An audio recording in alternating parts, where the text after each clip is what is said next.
O título da Palavra de Deus hoje é a obra da salvação através da Mãe.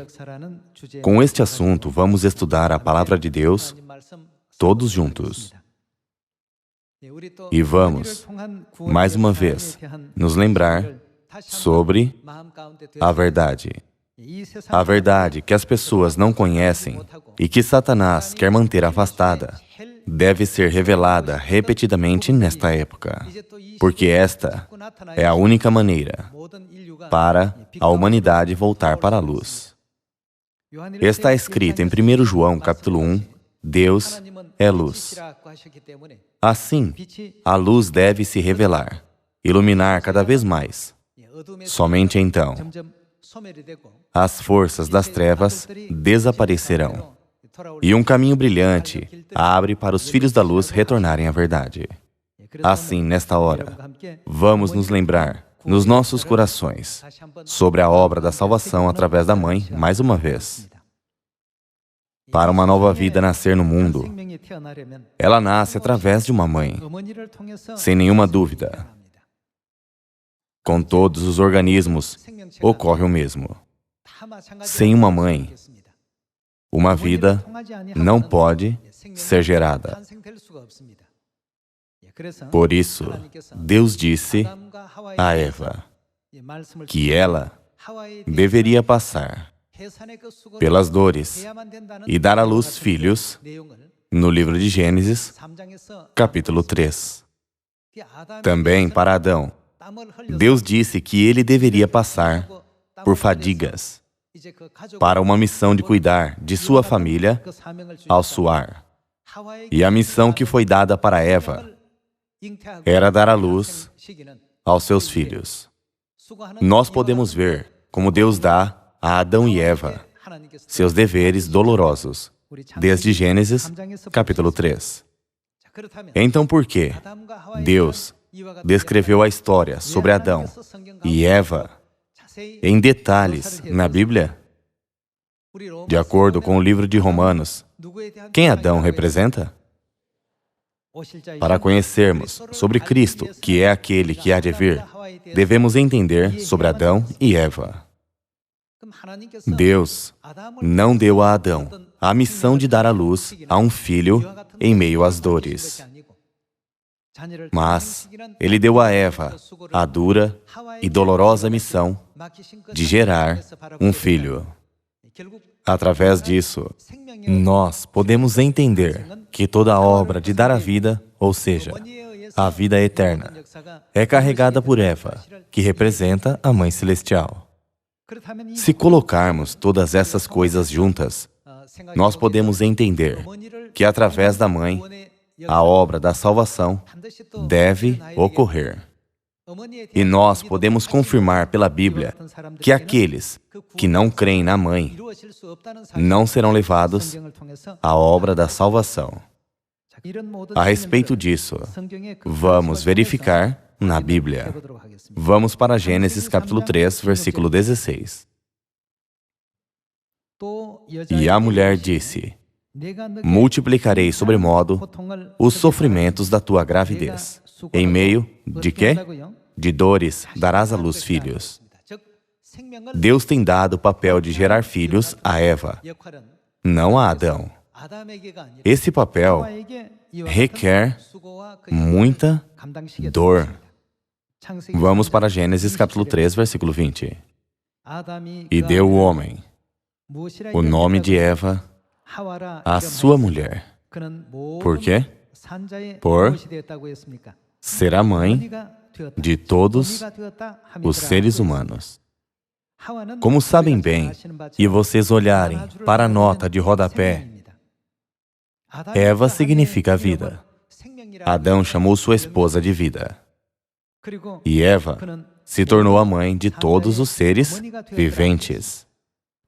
Toda a história no livro de Gênesis mostrou como Cristo daria vida a toda a humanidade no futuro.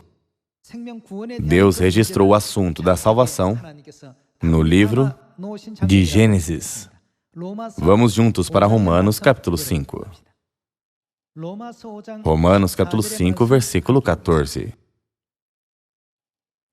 Entretanto, reinou a morte desde Adão até Moisés, mesmo sobre aqueles que não pecaram, à semelhança da transgressão de Adão, o qual prefigurava quem?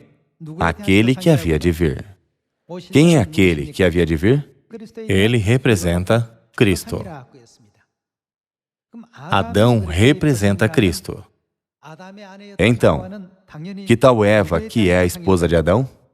Quem Eva representa? Eva representa a esposa espiritual de Cristo. Ela é a esposa do Cordeiro que aparece em Apocalipse capítulos 19, 21 e 22. Então, o que Deus nos mostra através de Gênesis capítulo 3? Ele mostra que aquela que terá dor para dar à luz nos últimos dias será nossa mãe. Consoante os ensinamentos da Bíblia, é verificável que toda a obra da salvação se cumpre pela nossa mãe. Vamos para o livro de Gálatas, capítulo 4, versículo 26. Mas a Jerusalém lá de cima é livre, a qual é? Quem? Em Gênesis capítulo 3, Eva foi representada como a mãe de quem? Ela é a mãe de todos os seres viventes. Em Gálatas capítulo 4, versículo 26, a mesma coisa é mencionada espiritualmente para confirmar mais uma vez. Mas a Jerusalém lá de cima é livre, A qual é nossa mãe. Porque está escrito: alegra-te, ó estéril, que não dás à luz, exulta e clama. Tu, que não estás de parto, porque são mais numerosos os filhos da abandonada que os da que tem marido. Vós, porém, irmãos, sois filhos da promessa, como Isaque. Como, porém, outrora, o que nascera segundo a carne perseguia ao que nasceu segundo o Espírito, assim também agora. Contudo, que diz a Escritura? Lança fora a escrava e seu filho. Porque de modo algum o filho da escrava será herdeiro com o filho da livre. E assim, irmãos, somos filhos não da escrava, e sim da livre. Foi dito que a Jerusalém lá de cima é livre, a qual é quem? A qual é nossa mãe. Quando nós comparamos Gênesis capítulo 3 e Romanos capítulo 5, Adão representa Cristo na sua segunda vinda. E Eva, a esposa de Adão, representa nossa mãe, que nós podemos confirmar em Apocalipse capítulos 19, 21 e 22. Como a esposa do Cordeiro, Como a esposa do Cristo na sua segunda vinda. assim como Eva, que aparece em Gênesis como a esposa de Adão, se tornou a mãe de todos os seres viventes. Nossa eterna mãe espiritual existe como o fator que dá a vida nesta terra. Deus nos deu para entender isso, por nos fazer comparar o livro de Gênesis, que é uma sombra, e o livro de Apocalipse, que é a realidade. Agora vamos para 1 Coríntios, capítulo 15. Capítulo 15, versículo 45. Pois assim está escrito: o primeiro homem, Adão, foi feito o quê? Alma vivente. O último Adão, porém, é espírito vivificante. Se nós formos para o versículo 44, Deus compara nosso corpo natural que pertence à terra e nosso corpo espiritual, que é o corpo angélico, que pertence ao céu. Vamos ler o versículo 44 por um segundo. Semeia-se corpo natural. Ressuscita que tipo de corpo? Corpo espiritual. Deus está contrastando entre um corpo natural que é perecível e um corpo espiritual que é imperecível, não está? Semeia-se corpo natural. Ressuscita corpo espiritual. Se há corpo natural, há também o quê? Nós temos nosso corpo espiritual, a forma de anjo, no mundo espiritual. Pois assim está escrito: o primeiro homem, Adão, foi feito alma vivente. O último Adão, porém, é espírito vivificante. Versículo 46. mas não é, primeiro, o espiritual. Adão, nascido em carne, não é um homem espiritual, mas um homem natural. Contudo, e o último Adão? Ele é espírito vivificante. E no versículo 47 diz: o primeiro homem, isto é, o primeiro Adão, formado da terra é terreno. O segundo homem, o último Adão, é do céu. Como foi o primeiro homem, o terreno, tais são também os demais homens terrenos. E como é o homem celestial, tais também os celestiais. E assim, como trouxemos a imagem do que é terreno, devemos trazer também o quê? Foi dito que certamente vestiremos o corpo espiritual e celestial. O primeiro Adão foi feito alma vivente. E agora nós compreendemos que o último Adão é o Espírito que existe para salvar a humanidade. Dessa forma, a primeira mulher, Eva, foi feita alma vivente. Mas a última Eva é aquela que salvará o mundo. Nós podemos confirmar isso através de 1 Coríntios capítulo 15. Vejamos como o último Adão e a última Eva salvam a humanidade em Apocalipse capítulo 22, versículo 17. O Espírito e a noiva, isto é, Deus Pai e Deus Mãe, dizem vem. E também podemos dizer, o último Adão e a última Eva dizem vem. Aquele que ouve, diga vem. Aquele que tem sede, venha. E quem quiser, receba de graça a água da vida. Deus já tinha distribuído um papel a Adão e outro papel a Eva, em Gênesis capítulo 3. Em Gênesis capítulo 3, o papel de Adão era cuidar de sua família, ao alimentá-la pelas fadigas. Por outro lado, o papel de Eva era dar à luz aos filhos. Então, quais são os papéis do último Adão e da última Eva? O pai, que é o último Adão, realizou o papel de restaurar a verdade da nova aliança para buscar seus filhos perdidos nesta terra. E a Mãe Celestial, a última Eva, desempenha o papel de dar a luz espiritual a seus últimos filhos, com a verdade da vida. Nós podemos entender que esse papel requer grande trabalho e dor da mãe. O trabalho e esforços que a mãe faz para dar vida a cada um de nós nunca são pequenos. Precisamos pensar sobre quanta dor de parto a mãe sofreu espiritualmente para gerar esse incrível resultado. Isso porque todos podem ser salvos somente quando retornam à Mãe Celestial. Nós devemos ir e dizer a todas as pessoas: retornem a Deus Mãe e recebam a água da vida dela. A respeito da obra da salvação através da Mãe, vejamos mais explicações detalhadas em Apocalipse, capítulo 19. Versículo 7. Alegremo-nos, exultemos e demos-lhe a glória, porque são chegadas as bodas do Cordeiro, cuja esposa a si mesma já se ataviou. Aqui, de quem são essas bodas? É o banquete de bodas do Cordeiro. Quem é o Cordeiro? Enquanto ele é o segundo Cristo, é possível casar sozinho? Nunca. É necessária uma parceira para casar. É necessária uma noiva. Sem a noiva, o Cordeiro sozinho não pode se casar. Apenas a palavra casamento, sozinha, explica quão tolo é negar a existência de Deus Mãe. Imaginem ter apenas o noivo no casamento. Ele entrará no salão de casamento sozinho e sairá sozinho. Vocês nunca viram esse tipo de casamento, não é? Como está escrito, a sabedoria dos sábios perecerá e a prudência dos justos se esconderá.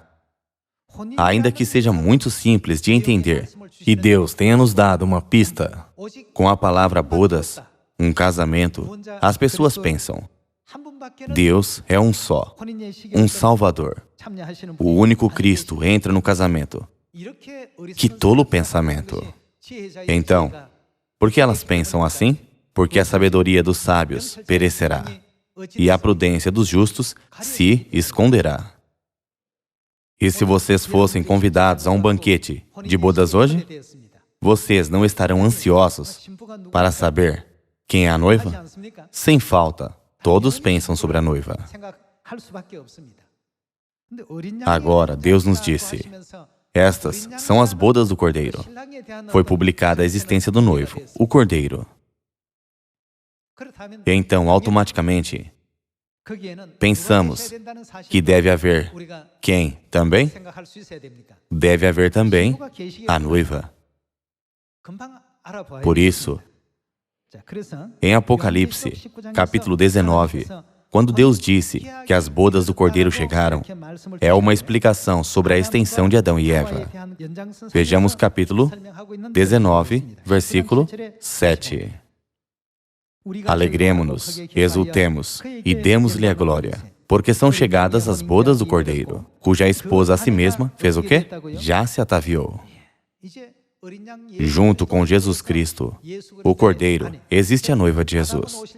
Adão representa aquele que há de vir, e Adão deve estar com sua esposa, Eva. Também no mundo espiritual deve haver o pai e a esposa do pai, a mãe. Nós entendemos isso através de Adão e Eva.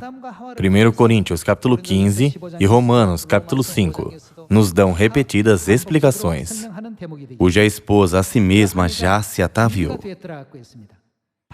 Versículo 8.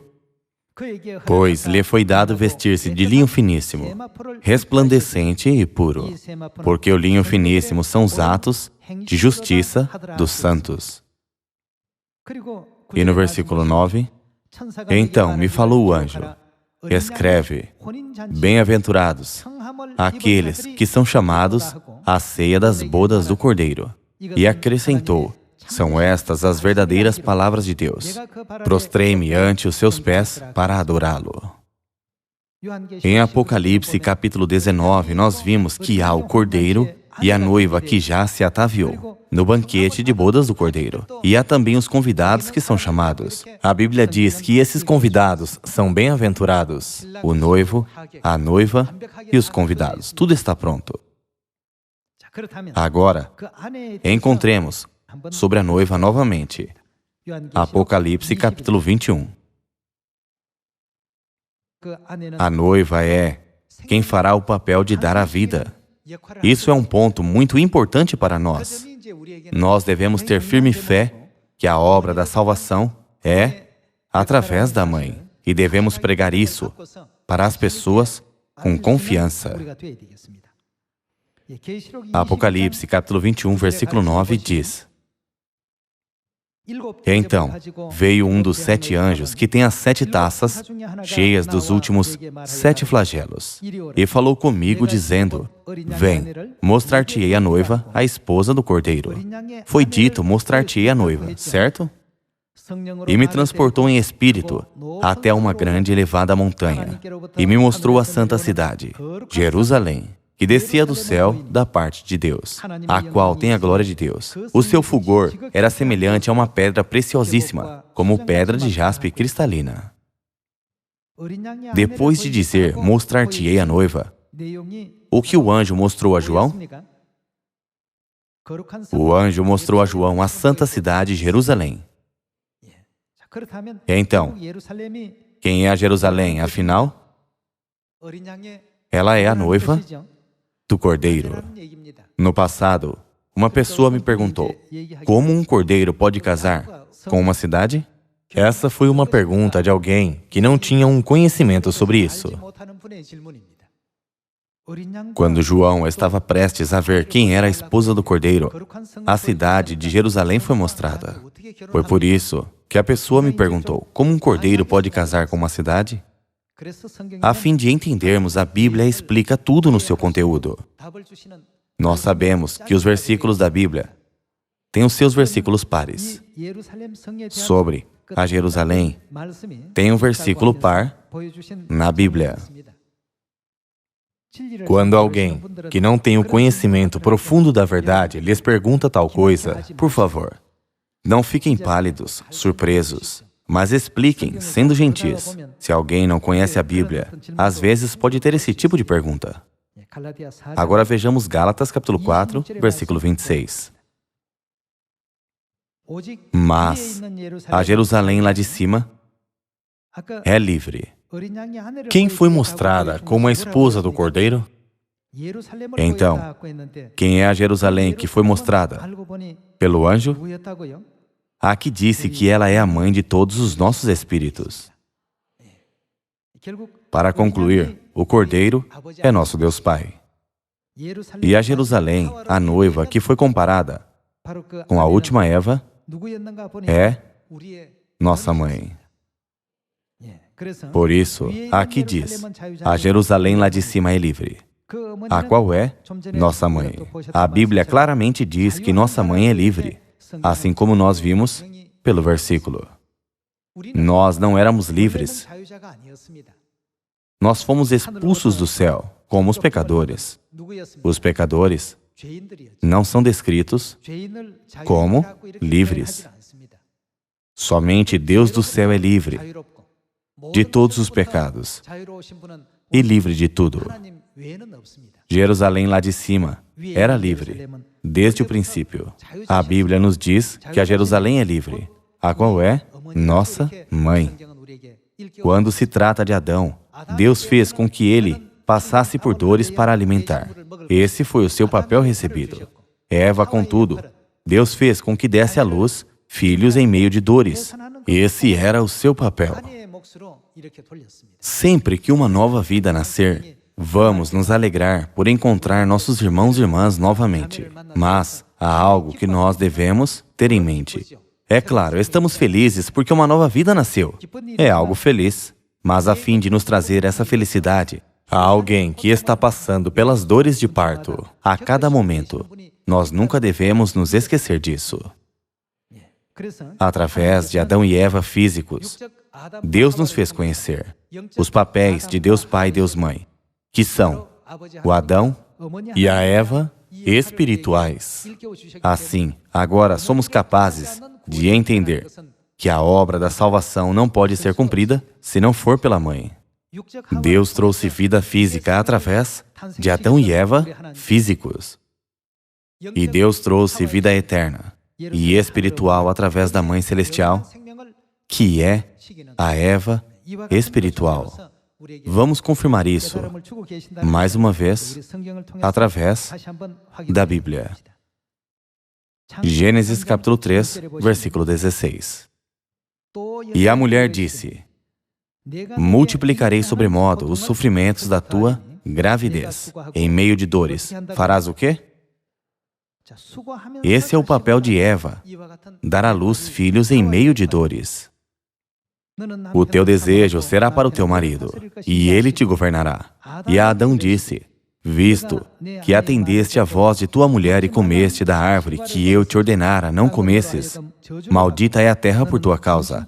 Em fadigas obterás dela o sustento durante os dias de tua vida. Ela produzirá também cardos e abrolhos. E tu comerás a erva do campo.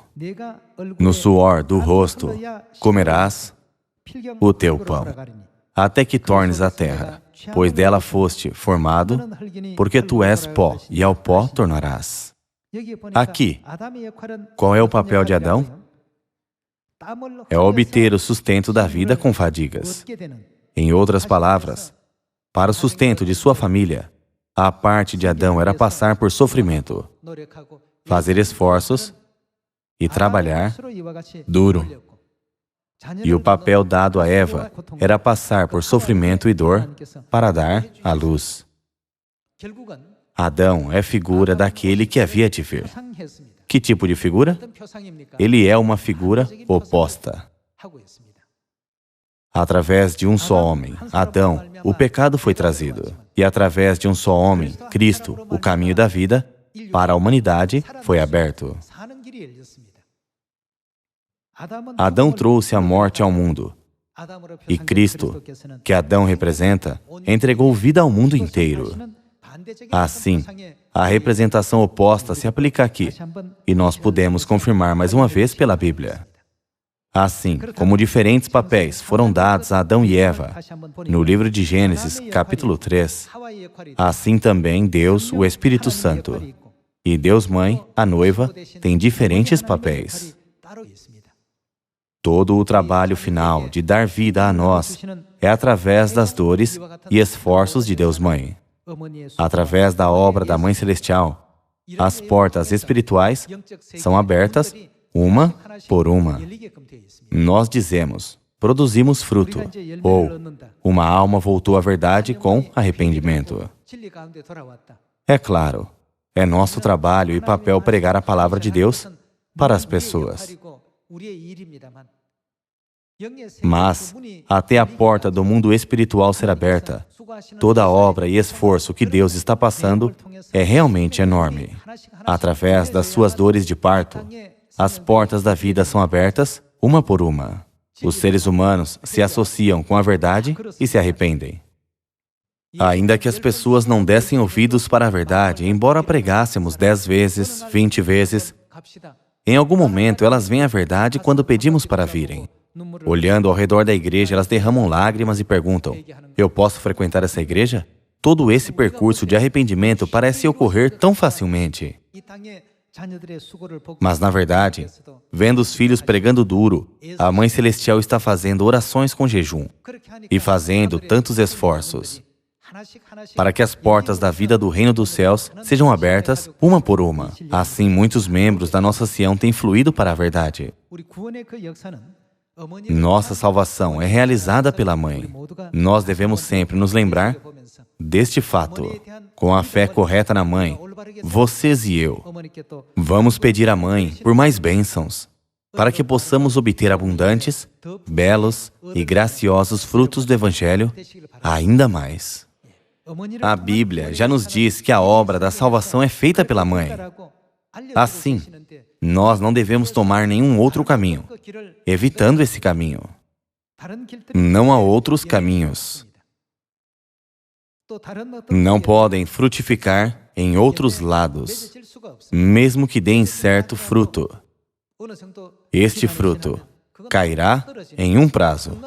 Estando podre, cairá no final. A Mãe nos vê pregando diligentemente, fazendo muitos esforços para dar um fruto e oferecendo orações a Deus desde a madrugada e à noite e nos horários de oração. Vendo-nos fazer esses esforços, o Pai e a Mãe estão mais ansiosos em atar frutos a nós. Somente através da obra da salvação da Mãe, nós podemos dar frutos. Se eu coloco minha mão assim, eu vejo minha sombra embaixo dela. Se eu tiro minha mão, minha sombra desaparece. É impossível ver a sombra se movendo sozinha. Da mesma forma, nós devemos ter uma fé correta no Pai e na Mãe. Se nossa vida de fé pode continuar com essa fé, nossos esforços nunca serão em vão, mas daremos muitos frutos. Aqueles que tentam trabalhar somente com seus próprios esforços são como os que tentam trabalhar apenas com a sombra.